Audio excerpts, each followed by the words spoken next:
बड़े लाड प्यार से पाला था, जिसे बड़े लाड प्यार से उस लख्ते जिगर को जुदा कर रहा हूँ मैं, उस लख्ते जिगर को जुदा कर रहा हूँ मैं। मोहतरम हजरात, रसूल पाक सल्लल्लाहु अलैहि वसल्लम इरशाद फरमाते हैं कि निकाह मेरी सुन्नत है। ये बड़ी ही मशहूर हदीस पाक है और उलमाए किराम से हमेशा हमारा कुरान अजीम और हदीस मुबारका की रोशनी में शादी के मुतालिक समाज फरमाते हैं। अजीज़ाने मिल्लत इस्लामिया, नस्ल इंसानी के बका के लिए निकाह की बेपनाह ज़रूरत है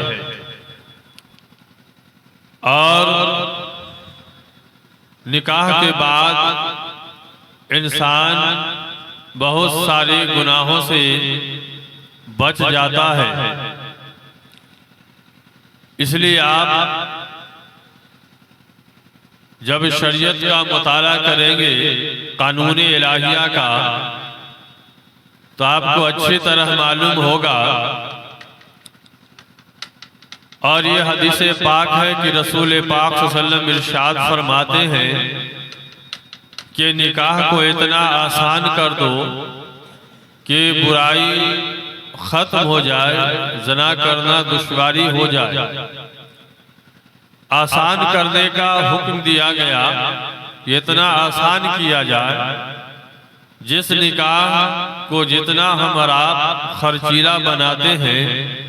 इसलिए अल्लाह के रसूल सल्लल्लाहु अलैहि वसल्लम इरशाद फरमाते हैं कि जिस निकाह में जितना कम खर्च होता है उसमें उतना ही ज्यादा बरकत होती है। आप देखिएगा कि निकाह में होने वाले फजूल अखराजात के मुतालिक बड़ी बड़ी तहरीकें चल रही हैं और उलमाए किराम अपनी कौम से गुजारिश करते हैं कि आप ऐसे फजूल खर्ची से बचते हुए जो आपके पास पैसे हैं इनको अच्छे काम में आप इस्तेमाल करें, अपने नस्लों के ऊपर खर्च करें, बाल बच्चों के ऊपर खर्च करें। मगर ज़रूरी जो निकाह में है असल उससे हम और आप नावाकिफ हैं। आप देखिएगा कि निकाह जब काजी साहब पढ़ाने के लिए आते हैं तो महर का मसला फंसता है। उससे पहले लोग महर को बांध लेते हैं तय करके, दोनों जानिब से, लड़का वाले भी लड़की वाले भी, ताकि निकाह के वक्त कोई आपस में परेशानी ना हो। अक्सर जगह ये मामला फंस जाता है। तो मोहतरम हजरात, आखिर ये महर क्या है और इसको लोग समझते क्या है? आप देखिएगा, मोबाइल को कम कर दीजिए, हाँ कर ना दीजिए, कि देखिएगा अक्सर कि जब दीन और तारीख रखने के लिए लोग आते हैं, लड़की वाले के यहाँ या वहाँ से जाते हैं, तो ऐसे मौके से इमाम साहब को अक्सर बुलाया जाता है और बुलाने के बाद कहते हैं कि तारीख देखिएगा हजरत, जो अच्छी तारीख होगी उसमें निकाह का वक्त आप या निकाह की तारीख को तय करेंगे। सिर्फ निकाह की तारीख अच्छी हो ये चीज़ आप देख लें। और जब महर का मामला आता है उस वक्त कहते हैं कि हजरत यहाँ बैठे हुए हैं, पूछिए इन्हीं से कि शरीयत ने महर के मुतालिक क्या हुक्म दी है। दो ही चीज़ दो ही बातें वो हजरत से पूछने के लिए लोग रखते हैं, एक महर वाला मामला और दूसरी अच्छी तारीख होनी चाहिए। उससे पहले कोई मौलाना साहब की, कोई हजरत की कोई ज़रूरत नहीं है। लड़का वाला हजरत का सहारा इसलिए लेते हैं कि ये महर कुछ कम करवा देंगे। मोहतरम हजरात, और तारीख अच्छी हो कि हर काम अच्छा से हो जाए। ये जंतरी वालों ने लिख दिया इनका जो काम था, वरना आप जंतरी में देखिएगा, हालांकि ये शिया का है अकीदा, जंतरी में देखिएगा तो जुमा के दिन को भी ये नहस लिखे हुआ है, जबकि जुमा के दिन को सैयदुल अय्याम कहा गया, दिनों का सरदार कहा गया। और सूरह जुमा के ही तफसीर में आप पढ़ेंगे तो उसमें लिखा हुआ है, अगर किसी मोमिन की मौत होती है जुमा के दिन तो अल्लाह तबारक ताला उसे कब्र के फितने से महफूज फरमा देता है। ये जुमा के दिन की बरकत है, मगर उसको वो नहस लिखता है।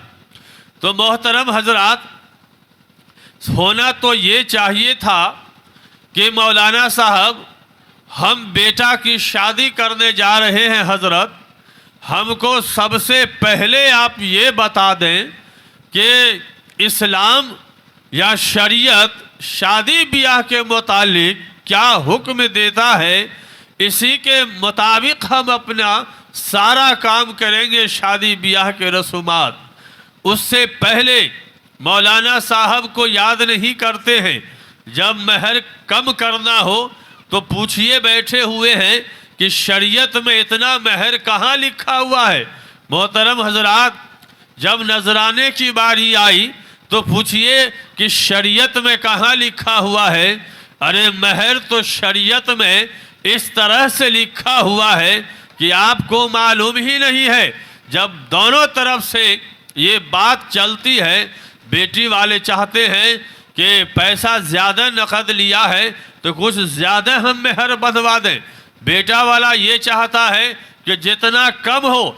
जब दोनों के बीच आपस में कुछ बात बढ़ती है तो कहेंगे, अरे जो लिखना हो मौलाना साहब लिख दीजिए, इसको इससे क्या होता है, लिख दीजिए ये जितना कहते हैं।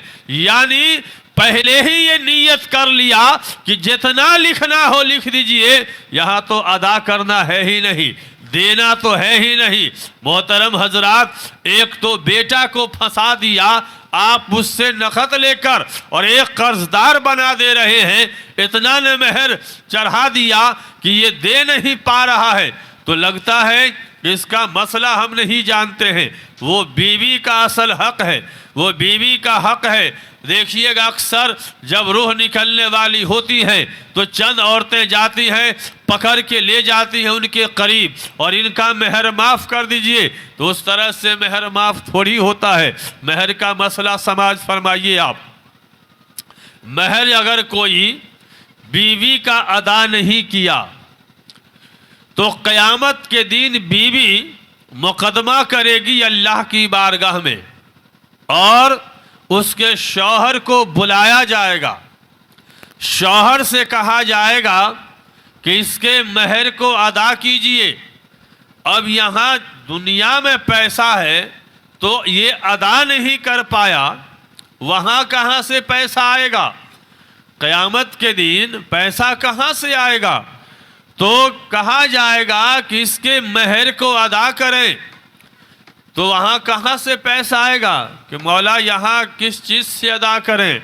तो वहाँ पैसा का काम नहीं चलता है। मोहतरम हजरात, महर के बदले में जो शौहर की नेकियां हैं वो बीवी को दे दी जाएगी। शौहर की नेकियां बीवी को दे दी जाएगी महर के बदले में।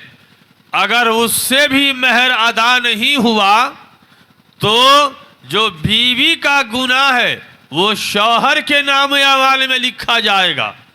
अब आप अंदाज़ा लगाएं कि जितना इसको हल्के से हम और आप यहाँ लेते हैं, बिल एवज़ महर, महर मुतलक हो, मुअज्जल हो मुबज्जल हो, बिल एवज मेहर ही निकाह पढ़ाया जाता है। और पहले ही कहते हैं ये कि जितना लिखना हो लिख दीजिए, इससे क्या होने वाला है। मोहतरम हजरात, वहीं पर तो निकाह के सेहत को लोग बिगाड़ दिया, तो बादे निकाह बच्चे के अंदर दीनदारी की सेहत तलाश करते हैं, अच्छे रहरवी की सेहत तलाश करते हैं। बुनियाद ही तो वहाँ पे हम कमज़ोर कर दिया, वरना होना तो ये चाहिए था अजीज़ान मिल्लत इस्लामिया कि जितना कम हम रखवा लें ठीक है, मगर अगर हम बेटी वाले को आज़ाद कर देते हैं तो वो भी मेहर में कम कर देंगे। अब आप 1 लाख अगर लेते हैं तो मेरे कानून के हिसाब से 50,000 ज़रूर मेहर बांधिए, इसमें कोई मरम्मत नहीं करनी चाहिए। जब यहाँ आप उसका खेत वेत बेचवा के इतना ले रहे हैं तो कल क़यामत के दिन मेहर नहीं अदा करोगे तो कुछ तुम भी तो सजा भोगोगे, अल्लाह के यहाँ जवाब दोगे। इसलिए कि मेहर अगर कोई लोग नहीं अदा किए होंगे तो जैसे समूह न चलाती है औरत सब, किस्त में ही बांधकर हयात में ही मौत से पहले अदा कर दीजिए, वरना खुदा की बारगाह में इसका जवाब देना होगा। मोहतरम हजरात, दरूद पाक पर अल्लाहुम्मा सल्ली अला मौलाना मुहम्मदिन बारिक वसल्लिम सल्लु अलैहि सलातो व सलामुन अलैका या रसूल अल्लाह, सलातो व सलामुन अलैका या हबीब अल्लाह सल्लल्लाहु तआला अलैहि वसल्लम। ये निकाह की महफिल में बैठे हैं, हम और आप एक दूसरे का इंसान सिर्फ माने समझ लें तो झंझट ही ख़त्म हो जाएगा। शौहर को बीवी के लिए सरताज कहा गया और बीवी शौहर के लिए शरीके हयात है।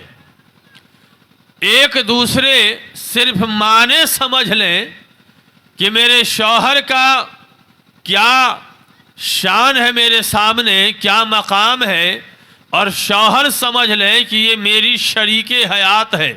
अरे शरीके हयात, शरीक के माने शामिल और हयात के माने ज़िंदगी, जो ज़िंदगी में शामिल हो उसे शरीके हयात कहते हैं। और सरताज, ताज जो है हमेशा सर पे ही रहता है।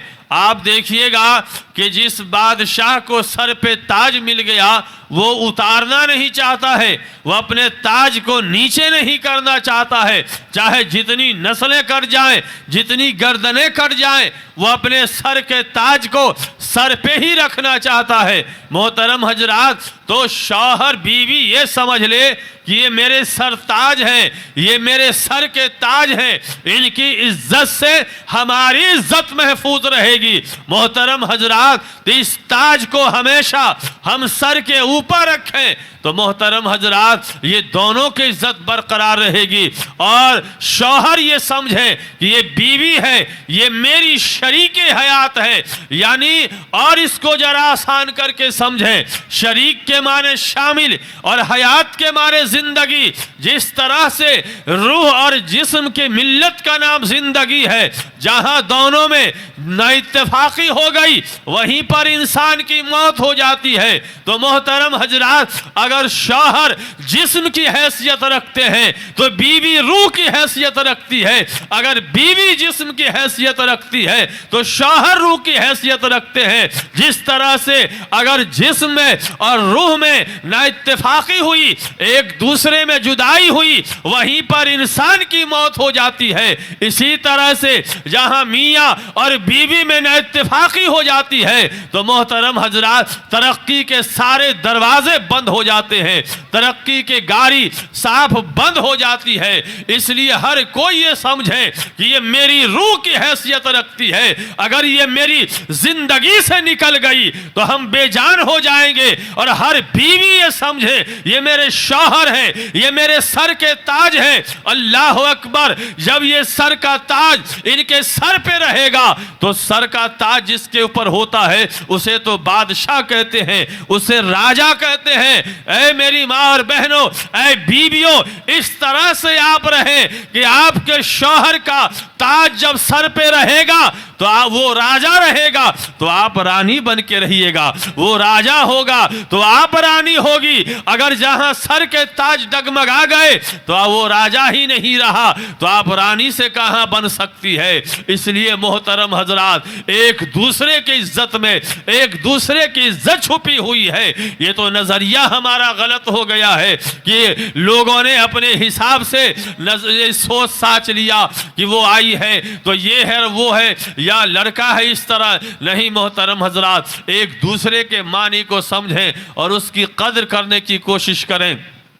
हम और आप जो है लाइल्मी के बुनियाद पर एक दूसरे की कदर नहीं करते हैं, जिसका नतीजा है कि आपस में ना इत्तेफाकी हो जाती है। रसूल पाक सल्लल्लाहु ताला अलैहि वसल्लम हज़रत माँ खदीजतुल कुबरा रज़ी अल्लाह ताला अन्हा मक्के के सरजमी हैं। एक मर्तबा की बात ऐसी है कि अल्लाह के रसूल सल्लल्लाहु अलैहि वसल्लम के चेहरे पे मायूसी थी, कुछ गमगीन नजर आए। हजरत खदीजतुल कुबरा अपने शौहर के चेहरे पर देखती हैं और समझ जाती है कि मेरे शौहर किस वजह से मायूस हैं। अल्लाह अकबर, क्या क्या पहचान थी, चेहरा को पढ़ ली कि किस वजह से ये मायूस हैं। और इस तरह से मेरे सरकार के अंदर कुछ गमगीन थे कि इस्लाम का प्रचारो प्रसार कैसे होगा, नशरो इशात कैसे होगा। उस ज़माने में भी दिनारो दिरहम की ज़रूरत पड़ती थी कि आज भी है कि लोग चंदा करके मस्जिदों मदरसा दीन का काम करते हैं।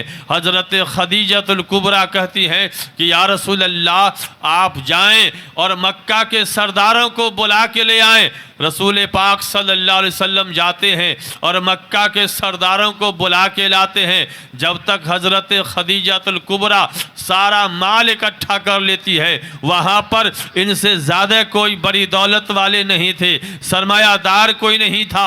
हज़रत खदीजा सारा माल इकट्ठा कर लेती है। रसूल पाक जब आते हैं मक्का के सरदारों को बुलाकर, तो रावी लिखते हैं कि हजरत खदीजा ने इतना माल जमा कर ली कि रसूल पाक का जिस्म मुबारक ओझल हो गया, नज़र सामने से नहीं आ रहा था, इतना माल जमा की। यानी कि जब मेरे पास दौलत है, पैसे हैं और मेरे शौहर इस वजह से वो मायूस हैं, तो वो दौलत किस काम की जिससे मेरे शौहर मायूस हो। सारा दौलत इकट्ठा कर ली, सारी दौलत इकट्ठा कर ली और कहा कि ऐ मक्का के सरदारों, मैं आप तमाम को गवाह बना के कहती हूँ कि आज के बाद से मेरी पूरी दौलत के मालिक मोहम्मद होंगे और पूरी इख्तियार होगी कि जहाँ चाहें अपने मर्जी से ये खर्च करें। अल्लाह अकबर। अजीज़ाने मिल्लत इस्लामिया, क्या मोहब्बत थी। बहरहाल जब कुछ दिन गुजरा, हजरत खदीजतुल कुबरा जब बीमार पड़ गई है तो उन्हें लगा कि इस बीमारी में हम नहीं बच पाएंगे। उनको इस तरह का एहसास हुआ। हजरत फातिमा से कहती हैं कि बेटी जाइए और अब्बू से चादर मांग के ले आइए। हजरत फातिमा जाती हैं और चादर मांगती है कि अब्बू, अम्मी चादर मांग रही है। मेरे मुस्तफ़ा चादर रहमत उतारते हैं अपने जिस्म से और हजरत फातिमा को दे देते हैं। हजरत फातिमा जैसे ही चादर लेके बढ़ती हैं तो पीछे पीछे रसूल पाक सल्लल्लाहु अलैहि वसल्लम तशरीफ लाते हैं। जब करीब आए, कहा खदीजा, आप चादर किस लिए मंगवाई है? कहा कि या रसूल अल्लाह, हमें लगता है कि इस बीमारी में हम नहीं बच पाएंगे, तो मेरी ख्वाहिश ये है कि मेरे शौहर के जिस्म की लगी हुई चादर मेरे जिस्म पर हो और मेरी रूह निकल जाए। सुभान अल्लाह। मेरे शौहर के जिस्म की चादर लगी हुई मेरे जिस्म पर हो और मेरी रूह निकल जाए। और आप अल्लाह के रसूल हैं, निस्बतन आपके जिस्म की चादर मेरे जिस्म पर हो और मेरी रूह निकल जाए। अजीज़ाने मिल्लत इस्लामिया, ये मोहब्बत थी। अगर अभी तो आलम तो ये है कि थोड़ा सा अगर अनबन हो गया तो आप मेरा मुंह नहीं देखिएगा, वो कहेगा कि तू मेरा मुंह नहीं देखना। यहां तो मुंह देखने ही की पाबंदी है, थोड़ी सी ना इत्तेफाकी पर। मगर अल्लाह के रसूल इरशाद फरमाते हैं, हजरत खदीजा फरमाती है कि मेरी ख्वाहिश ये है कि मेरे शौहर के जिस्म की लगी हुई चादर मेरे जिस्म पर हो और मेरी रूह निकल जाए। मेरे मुस्तफ़ा की आंखों में आंसू आ गया। कहा खदीजा ये आप चादर मांगी है, अगर मांगती तो मैं अपने जिस्म का खाल उतार के दे देता। सुभान अल्लाह। इसलिए कि जब मक्के में सब ने मेरा साथ छोड़ दिया था तो आपने मेरा साथ दी है। उस एहसान को अल्लाह के रसूल किस तरह याद रखते हैं। एक तो इतनी मोहब्बत कि मेरे शौहर के जिस्म की चादर मेरे जिस्म पर हो और मेरी रूह निकल जाए। और जब पिछली बात मेरे सरकार को याद आई कि जब मक्के में सब ने मेरा साथ छोड़ा है तो खदीजा ने साथ दी है, तो यहां चादर क्या, अगर खाल भी आप मांगती तो आपको खाल उतार के दे दिया जाता। अजीजाने मिल्लत इस्लामिया, इसलिए हम और आप एहसास करें कि अगर एक है जो आपके लिए दर दर की ठोकरें खा रहा है कमाने के लिए, कहीं मालिक से बात सुन रहा है, कहीं वो मजदूरी कर रहा है, कहीं धूप में वो जल रहा है, कहीं पसीना से शराबोर हो रहा है, तो मोहतरम हजरात इसके भी मेहनत का ख्याल किया जाए और ये इनकी इज्जत की जाए। और अजीजाने मिल्लत इस्लामिया, आलम तो ये है कि जब कोई साथ मेरा नहीं देता है तो वह मेरी शरीके हयात होती है, वही हमारी साथी बन के रहती है, तो उसका भी हमारे ऊपर हक बनता है। इसलिए मैं पहले कहा कि एक दूसरे का लोग सिर्फ माने समझ लें, एक समझ लें कि ये मेरे सरताज है, तो सरताज हमेशा सर के ऊपर रहता है, तब जेब देता है, तब शोभा देता है। और एक समझ लें कि मेरी शरीके हयात है, अगर ये जिंदगी से दूर हो गई तो इंसान का जिस्म बेजान हो जाता है, कहीं का वो नहीं रहता है।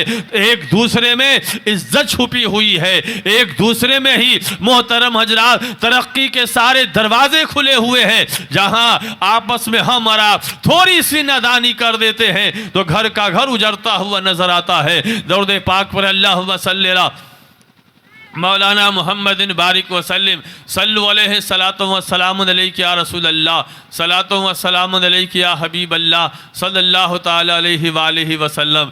इसलिए दोनों का हक है और दोनों के मुताल्लिक जो है अल्लाह की बारगाह में सवाल होगा। शौहर को भी बीवी के मुताल्लिक और बीवी को भी शौहर के मुताल्लिक। इसलिए दोनों डरें अल्लाह से कि ऐसा न हो कि दोनों में आपस में हुकूक की अदायगी के बुनियाद पर ना इत्तेफाकी हो। मोहतरम हजरात, इसलिए तो कहा गया कि ज़िंदगी के गाड़ी के दो पहिए हैं, मियाँ और बीवी।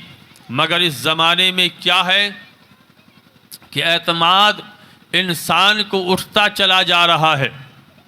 जितना इंसान दूसरे के बात पर तवज्जो करता है उतना अपने मियाँ बीवी के बात पर और बीवी शौहर के बात पर इतना यकीन नहीं कर पा रहे हैं इस ज़माने में जितना दूसरे के बात पे करते हैं।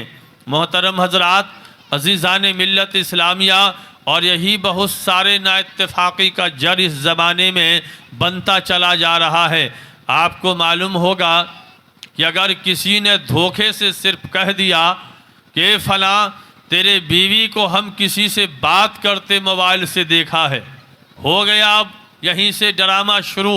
मोहतरम हजरात, उसको तो ये कहना चाहिए कि तुम मेरे घर के आंगन में झांका कैसे तुमने देखा। मगर वो शरीके हयात जिसका हमने हाथ पकड़ के लाया उसके सारे एहसानात को हम फरामोश कर दिए, और जो ये झूठा चुगली लगाकर घर उजाड़ने वाला, इसके बात पर हम पूरा यकीन कर लिए। मोहतरम हजरात, अगर वहीं पर उसको हम डांट दिए होते कि खबरदार, कैसे तुम मेरे आंगन में झांक कर देख लिए कि ये हालत है मेरे घर की। मोहतरम, मगर क्या है, हम सह दे देते हैं, जिसका नतीजा है कि अगला को मौका मिलता चला जाता है और इधर की बात उधर करके और सैकड़ों घर को उजाड़ के छोड़ दिया है। इसलिए आप अक्ल शऊर से काम लें और अक्लमंदी से काम लें। जानते हैं मोहतरम हजरात, हज़रत आयशा सिद्दीक़ा रज़ी अल्लाह ताला अन्हा रसूल पाक सल्लल्लाहु अलैहि वसल्लम के सबसे आखिरी बीबी हैं। जब अल्लाह के रसूल सल्लल्लाहु अलैहि वसल्लम हज़रत खदीजतुल कुबरा का तज़किरा अम्मा आयशा के नज़दीक करते तो जाहिर सी बात है थोड़ा सा तो लगता है सौतन का मामला। कहा कि या रसूल अल्लाह, क्या उन बूढ़ी की बात आप हमेशा करते हैं, मेरे नज़दीक करते हैं? तो जानते हैं रसूल पाक सल्लल्लाहु अलैहि वसल्लम फरमाते कि खबरदार आयशा, आप खदीजा के मुतालिक हमें कुछ ना कहें, खदीजा के मुतालिक कुछ ना कहें। जब मक्के में सब ने साथ छोड़ा था तो खदीजा ने हमारा साथ दी है। तो मोहतरम हजरात, अजीज़ान मिल्लत इस्लामिया, किस तरह से यानी कि एतमाद था। आलम तो ये है कि एक तरह मोहब्बत ये कह रही है कि मेरे शौहर के जिस्म से लगी हुई चादर मेरे जिस्म पर हो और मेरी रूह निकल जाए। रसूल पाक इरशाद फरमाते हैं कि अगर उस बीवी का इंतकाल हुआ ऐसी हालत में कि उसका शौहर उससे राजी है तो अल्लाह तबारक ताला उसके तमाम ख़ताओं को माफ़ फरमा देता है शौहर की रज़ा की बुनियाद पर। मोहतरम हजरात, तो जिस तरह से आप अगर राज़ी हैं उनसे तो आपकी रज़ामंदी की बुनियाद पर अल्लाह उससे राज़ी हो रहा है। तो मोहतरम हजरात, अज़ीज़ान मिल्लत इस्लामिया, अपने अखलाक और मोहब्बत से हम उसको भी तो राज़ी रखें। अगर पहले शौहर का इंतकाल हो गया और बीवी मौजूद है, अपने शौहर से अगर वो राजी है तो जिस तरह से अगर शौहर राजी है और बीवी का इंतकाल हुआ तो अल्लाह उससे राजी होता है। अगर शौहर मौजूद है मोहतरम हजरात, यानी बीवी मौजूद है, अगर शौहर का इंतकाल हो गया कि बीवी भी अपने शौहर से राजी थी तो शौहर से भी तो अल्लाह राजी हो जाएगा।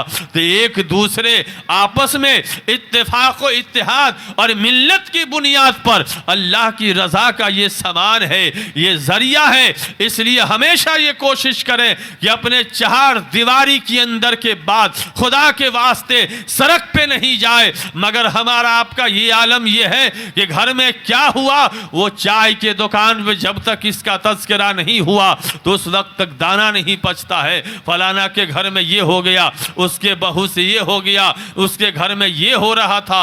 ये अपने घर के चौराहे इज्जत को और चौराहे पे नीलाम करने की हमारी आपकी आदत बन गई है। अल्लामा इकबाल ने कहा कि परों को खोल जमाना उड़ान देखता है, जमीन पर बैठकर क्या आसमान देखता है। मिला है हुस्न, इस हुस्न की हिफाजत कर, जरा संभल के चल, तुझे सारा जहान देखता है। सुभान अल्लाह, सारा जहान अगर देखता है इस जमाने में तो हम ही को देख रहा है, हम ही लोगों को देखता है। सबकी अगर नजर है तो हम ही पर है। इसलिए जब सबकी नजर इमाम पर होती है मोहतरम हजरात, सारे मुक्तदी की नजर इमाम पर होती है इस नजरिए से कि मेरे इमाम का लिबास हमसे बेहतर हो। सुभान अल्लाह, मेरे इमाम की ग़िज़ा हमसे बेहतर हो, मेरे इमाम की बातचीत हमसे बेहतर हो, मेरे इमाम का चलना फिरना हमसे बेहतर हो। यानी सबकी नजर इमाम पे होती है। तो अल्लामा इकबाल ने कहा मिला है हुस्न, तो इस हुस्न की हिफाजत कर, जरा संभल के चल, तुझे सारा जहान देखता है। आलम तो ये था एक जमाने में कि हमारे ही बाप दादा को पंचायती के लिए बुलाया जाता था कि ये मुसलमान अल्लाह से डरने वाला होता है, गलत फैसला नहीं करेगा, ये झूठ नहीं बोलेगा, ये सच करेगा। मगर उनके तमाम भरम को हमने तोड़ दिया। जिसको वो हराम आज तक समझते हैं कि इनके यहाँ जहेज लेना हराम है, उस भरम को हमने तोड़ दिया। वो समझता है मुसलमानों के यहाँ शराब पीना हराम है, उस भरम को हमने तोड़ दिया। जितने यानी कहा कि हुस्न की शक्ल में यानी तुझे अल्लाह ने ईमान की दौलत दी है तो जरा संभल के चल, सारा जहां तुझे देखता है। ईमान की वो बू तुम्हारे अमल से इस तरह नजर आना चाहिए कि सब तुम ही को देख रहा है, हर मामले में देख रहा है। मगर हम मामले में हमने सबके भरम को तोड़ दिया है। अजीजान मिल्लत इस्लामिया, आजा बाजा जो हमारे यहाँ शरीयत में हराम वो हम पहले यहाँ हाजिर कर दिए। लेन देन का मामला हराम वो मेरे यहाँ बहुत ज्यादा आम हो गया।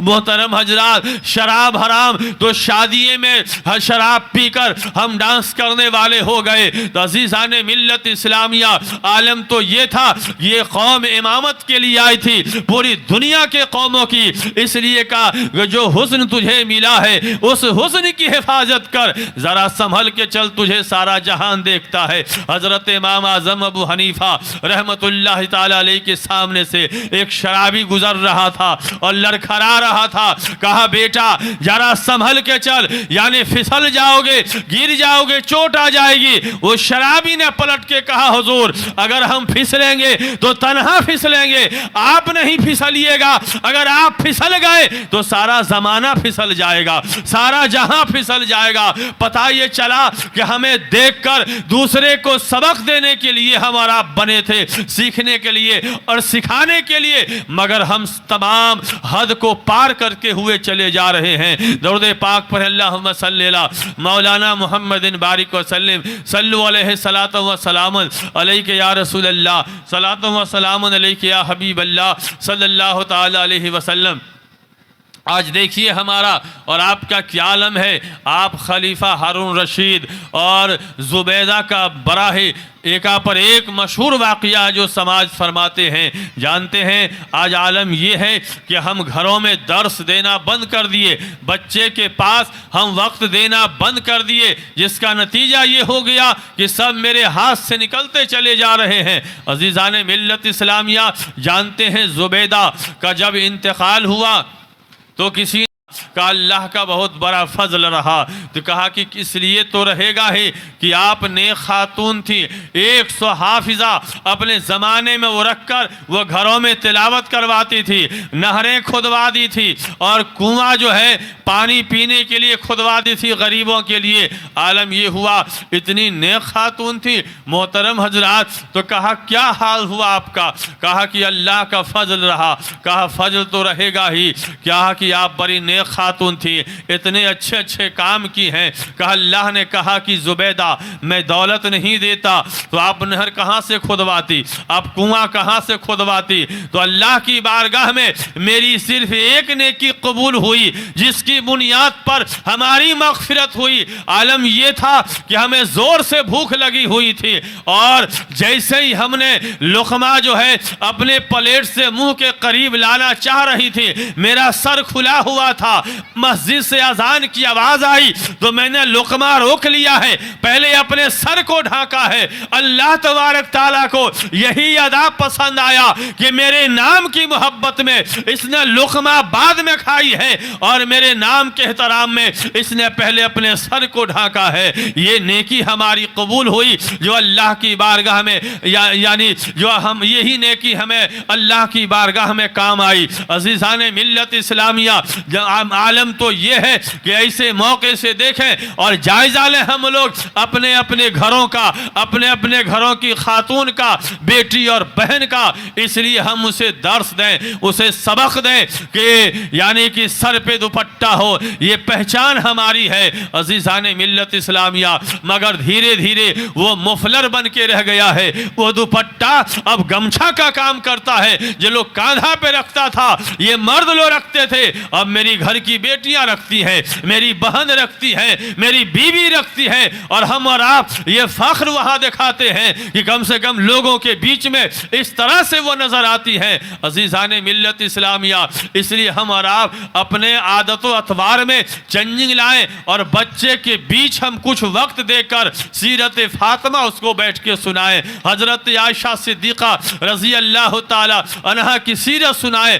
हजरत फातिमा की गुरबत का वाक़या सुनाएं, उनके सब्र का वाक़या सुनाएं। इन तमाम वाक़यात को जब हम सुनाते रहेंगे और यहाँ से जब अपने शौहर की यहाँ जाएगी और तकलीफ होगी तो उसके ज़बान से नाशुक्री नहीं निकलेगी बल्कि हजरत फातिमा का सब्र याद आएगा और वो सब्र कर लेंगी अजीज़ान मिल्लत इस्लामिया। इसलिए जिस तरह से चांदी और सोने के जेवर से हम सजा के भेजें तो साथ साथ उसे सीरत फातिमा की भी जेवर से सजा दें, उन्हें इस तरह से सजा दें कि अगर तकलीफ भी ससुराल में हो जाए, अगर खुदा ने खास्ते भूख की भी नौबत आ जाए, भूखमरी की भी नौबत आ जाए, तो नाशुक्री ना करे, हजरत फातिमा के सब्र को याद करे और ये शौहर के भी कदर करे। मोहतरम हजरात, और गरीबी में भी मज़े से ज़िंदगी गुजार ले। तो हम और आप ये दर्स देना छोड़ दिए मोहतरम हजरात, इसलिए अपने बच्चों के पास वक्त दें और सही रास्ते पर उनको